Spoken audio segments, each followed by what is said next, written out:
नमस्कार दोस्तों, आप देख रहे हैं सच की रफ्तार। दोस्तों, इस दुनिया को जब ब्रह्मा जी ने बनाया, इस पूरे ब्रह्मांड में जब पृथ्वी को बनाया, उसका निर्माण जब किया था तो उन्होंने सबसे पहले नर को निर्मित किया, एक आदमी को उन्होंने बनाया।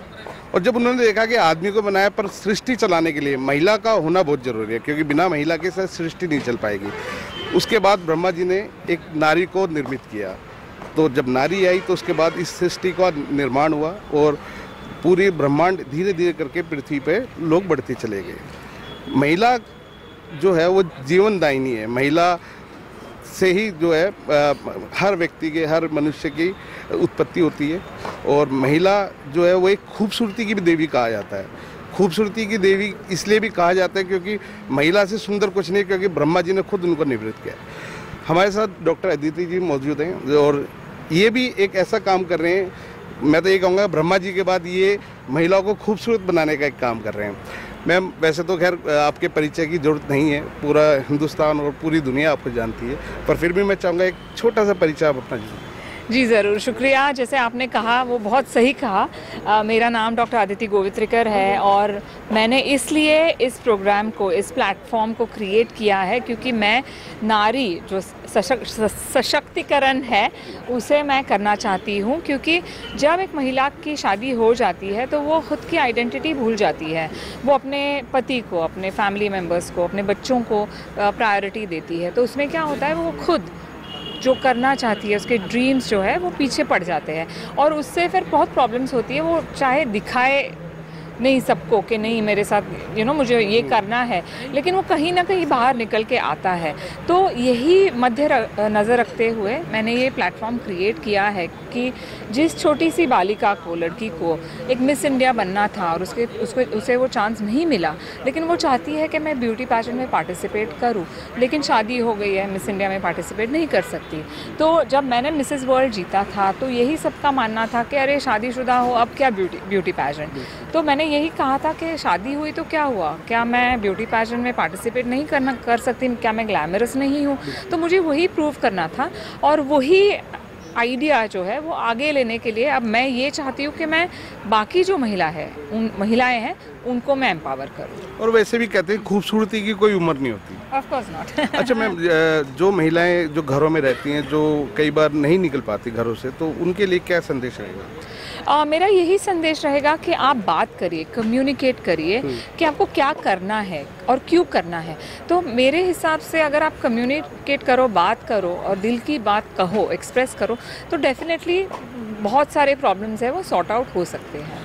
हमारे यहाँ सरकार भी चलाती है बेटी बचाओ बेटी पढ़ाओ और नारी सशक्तिकरण के लिए भी बहुत कुछ कराया जाता है, पर वो कागजों में दिखता है, एक्चुअल में धरातल पे वो चीज़ें नहीं दिखती। तो आपको क्या लगता है कि हमारी गवर्नमेंट इन चीज़ों को लेके क्या कुछ कर सकती है?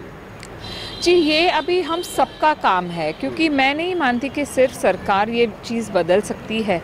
एक माँ के ऊपर भी उतनी ही रिस्पॉन्सिबिलिटी है कि वो अपने लड़के को ये नॉलेज दे कि एक स्त्री देवी है और जो अनटूवर्ड इंसिडेंसेस होते हैं वो बचपन से उनको सिखाना चाहिए कि नहीं, रिस्पेक्ट करना बहुत ज़रूरी है।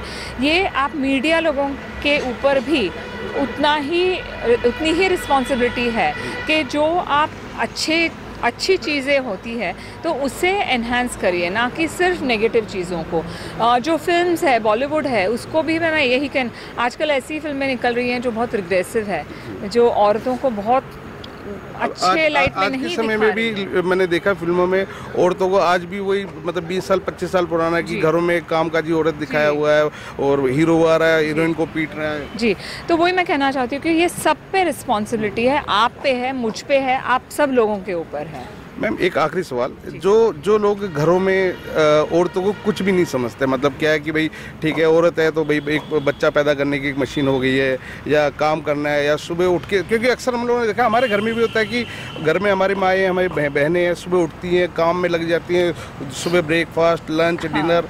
तो जो ऐसे व्यक्ति जिनकी मानसिकता ऐसी, जो महिलाओं को आज भी, मैं तो मतलब सीधे वर्डों में कहूँगा, और ये बड़े गलत लगते हैं कहने में और सुनने में, कि आज भी औरतों को जूते की नोक पर रखते हैं, तो ऐसे लोगों की जो मेंटलिटी है उनके लिए क्या कहना चाहिए? जी, मेरा यही मानना है कि जैसे मैंने कहा कि एक औरत है वो देवी होती है, उसमें ही सिर्फ जैसे आपने कहा कि दूसरे ह्यूमन बीइंग को जन्म देने की पावर होती है, ये आप मर्द तो नहीं कर पाओगे।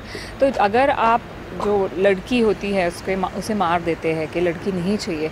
ऐसा आप करते रहोगे तो क्या होगा, आप सोचो, आपका ही ख़ानदान आगे नहीं बढ़ सकेगा। तो ये एक बात हुई। उसके अलावा मैन एंड अ वुमन दोनों ह्यूमन बीइंग्स है, तो उनको समानता होनी, आई अग्री कि इक्वल नहीं है, man women are not equal, लेकिन इक्वालिटी ज़रूरी है। तो ये बहुत ध्यान रखना ज़रूरी है। लेकिन इससे मतलब बहुत बात कर सकते हैं इसके ऊपर, लेकिन हाँ, एक इलिटरेसी जो होती है तो उसके ऊपर ध्यान देना ज़रूरी है। तो एजुकेशन से कई सारी चीज़ें हैं वो कम हो सकती है। दोस्तों वही बात, मैं सीधी बात ही कहूँगा कि हर किसी को घर में बेटियाँ चाहिए, पर वो दूसरे के में चाहिए, अपने घर में बेटी किसी को नहीं चाहिए। हर आदमी को शादी करने के लिए, अपने बेटों की शादी करने के लिए बेटियाँ चाहिए, पर जब उनके घर की बेटियों की बात आती है तो वो लोग बिल्कुल हाथ खड़े कर देते हैं। ये आज भी हिंदुस्तान में होता है। आज भी बेटियों को लोग सिर्फ एक शादीशुदा और बच्चे पैदा करने की मशीन नहीं समझता है। लोगों को लगता है कि भाई महिला है तो यही कर सकते हैं। तो आज का ये प्रोग्राम से मैं समझाऊँ, मुझे ये लगता है कि महिलाओं को पूरी तरीके से छूट देनी चाहिए, ताकि महिलाएं भी इस समाज के लिए कुछ कर सकें और अपना नाम बढ़ा सकें, अपने परिवार का नाम बढ़ा सकें। मैं जाते जाते ये कहना चाहूँगा कि जो हमारे दर्शक हमारे देख रहे हैं उनके लिए क्या संदेश रहेगा? यही संदेशा रहेगा कि हम सब ह्यूमन बीइंग्स है, सबको रिस्पेक्ट के साथ ही ट्रीट करना ज़रूरी है। थोड़ी काइंडनेस, थोड़ा कंपैशन सबको दिखाना बहुत ज़रूरी है। बहुत बहुत धन्यवाद। Thank you.